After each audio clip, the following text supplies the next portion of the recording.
नमस्कार। चलिए आज समझते हैं लोकतांत्रिक अधिकारों की इस बहुत ही जरूरी दुनिया को। आखिर ये अधिकार है क्या और किसी भी समाज के लिए इतने अहम क्यों होते हैं? इसके लिए हम सामाजिक विज्ञान के एक अध्ययन की मदद लेंगे। तो आज हम क्या-क्या देखने वाले हैं? सबसे पहले हम ये जानेंगे कि अधिकारों के बिना जिंदगी कैसी दिखती है। फिर हम समझेंगे कि लोकतंत्र में अधिकार क्यों चाहिए। इसके बाद भारत के मौलिक अधिकारों पर नजर डालेंगे और देखेंगे कि उनकी रक्षा कैसे होती है। और आखिर में हम अधिकारों के भविष्य पर भी बात करेंगे। देखिए, किसी भी चीज की असली कीमत तब पता चलती है जब वो हमारे पास नहीं होती। अधिकारों के साथ भी कुछ ऐसा ही है। तो चलिए दुनिया भर के कुछ ऐसे मामलों को देखते हैं जहां अधिकार मौजूद नहीं है। जरा सोचिए, एक ऐसी जिंदगी जिसमें किसी के पास कोई अधिकार ना हो, वो दुनिया कैसी होगी?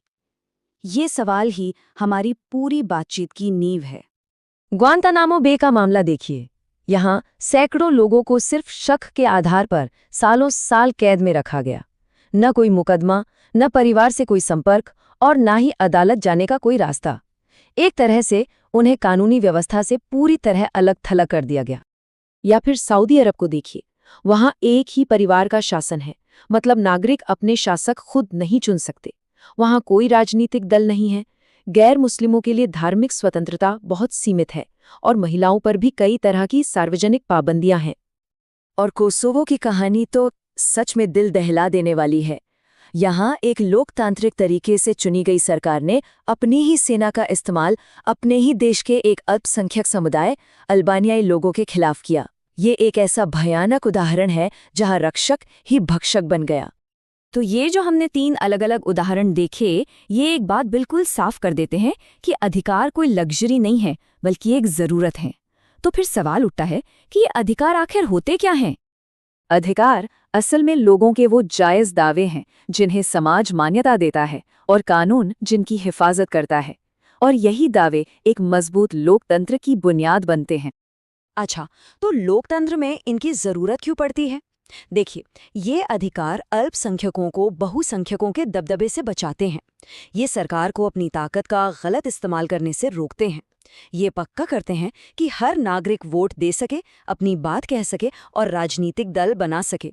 कुल मिलाकर ये हर व्यक्ति के सम्मान की रक्षा करते हैं और सबको आगे बढ़ने के मौके देते हैं। चलिए अब बात करते हैं भारत की।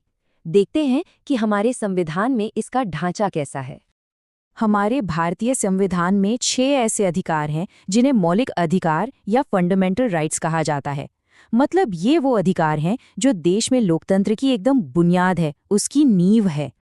ये 6 अधिकार मिलकर एक मजबूत सुरक्षा कवच बनाते हैं। इनमें समानता का अधिकार है, बोलने और कहीं भी आने जाने की आज़ादी है, शोषण के खिलाफ सुरक्षा है, अपने धर्म को मानने की आज़ादी है और भी बहुत कुछ। पहले 2 अधिकारों को देखिए, समानता और स्वतंत्रता। ये दोनों एक तरह से एक ही सिक्के के 2 पहलू हैं। कानून के सामने सब बराबर हैं, ये समानता का अधिकार कहता है। और अपनी बात कहने, शांति से इकट्ठा होने और देश में कहीं भी रहने की आज़ादी स्वतंत्रता का अधिकार देता है। ये दोनों मिलकर ही किसी व्यक्ति की आज़ादी को पूरा करते हैं। फिर आता है शोषण के खिलाफ अधिकार। ये अधिकार समाज के सबसे कमजोर लोगों के लिए एक बहुत बड़ा सहारा है। ये मानव तस्करी, बंधुआ मजदूरी और खास तौर पर 14 साल से कम उम्र के बच्चों से खतरनाक काम करवाने को एक दंडनीय अपराध बनाता है। और भारत जैसा देश जहां इतनी विविधता है, वहां धार्मिक और सांस्कृतिक अधिकार और भी जरूरी हो जाते हैं। हमारा संविधान हर किसी को अपने धर्म को मानने की पूरी आज़ादी देता है और साथ ही भाषाई और सांस्कृतिक अल्पसंख्यकों को अपनी संस्कृति और भाषा को बचाने के लिए अपने शिक्षण संस्थान खोलने का भी हक देता है। लेकिन एक सवाल है, ये सारे अधिकार कागज पर तो बहुत अच्छे लगते हैं, पर अगर कोई इन्हें माने ही नहीं तब क्या? इन्हें असल में लागू कौन करवाएगा? यहीं से इनकी सुरक्षा का अहम सवाल सामने आता है। हमारे संविधान के निर्माता डॉक्टर बी.आर. अम्बेडकर ने एक अधिकार को बाकी सबसे ज्यादा जरूरी बताया था। उन्होंने इसे संविधान का हृदय और आत्मा कहा था। ये वो अधिकार है जो बाकी सभी अधिकारों को असलियत में बदलता है। और इसका तरीका भी बहुत सीधा और असरदार है। अगर किसी भी नागरिक के मौलिक अधिकार का हनन होता है, तो वो सीधे हाई कोर्ट या सुप्रीम कोर्ट जा सकता है और फिर अदालतें उस अधिकार को लागू करवाने, दोषी को सजा देने और पीड़ित को मुआवजा दिलाने का आदेश दे सकती हैं। ये बहुत बड़ी ताकत है।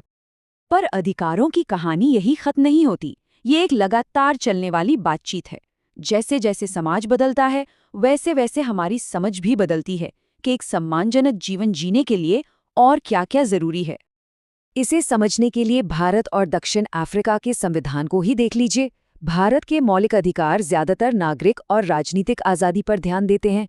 वहीं दक्षिण अफ्रीका का संविधान, जो बाद में बना, उसमें सामाजिक और आर्थिक अधिकारों को भी शामिल किया गया है, जैसे निजता का अधिकार, स्वस्थ पर्यावरण का अधिकार और स्वास्थ्य सेवाओं तक पहुंच का अधिकार। और यहीं पर आकर ये बातचीत एक बहुत ही दिलचस्प सवाल पर खत्म होती है। मानवाधिकारों का ये सफर कभी न खत्म होने वाला सफर है। तो सवाल ये है कि आगे क्या? आज की दुनिया को देखते हुए मानवता को अगले किस अधिकार की सबसे ज्यादा जरूरत है?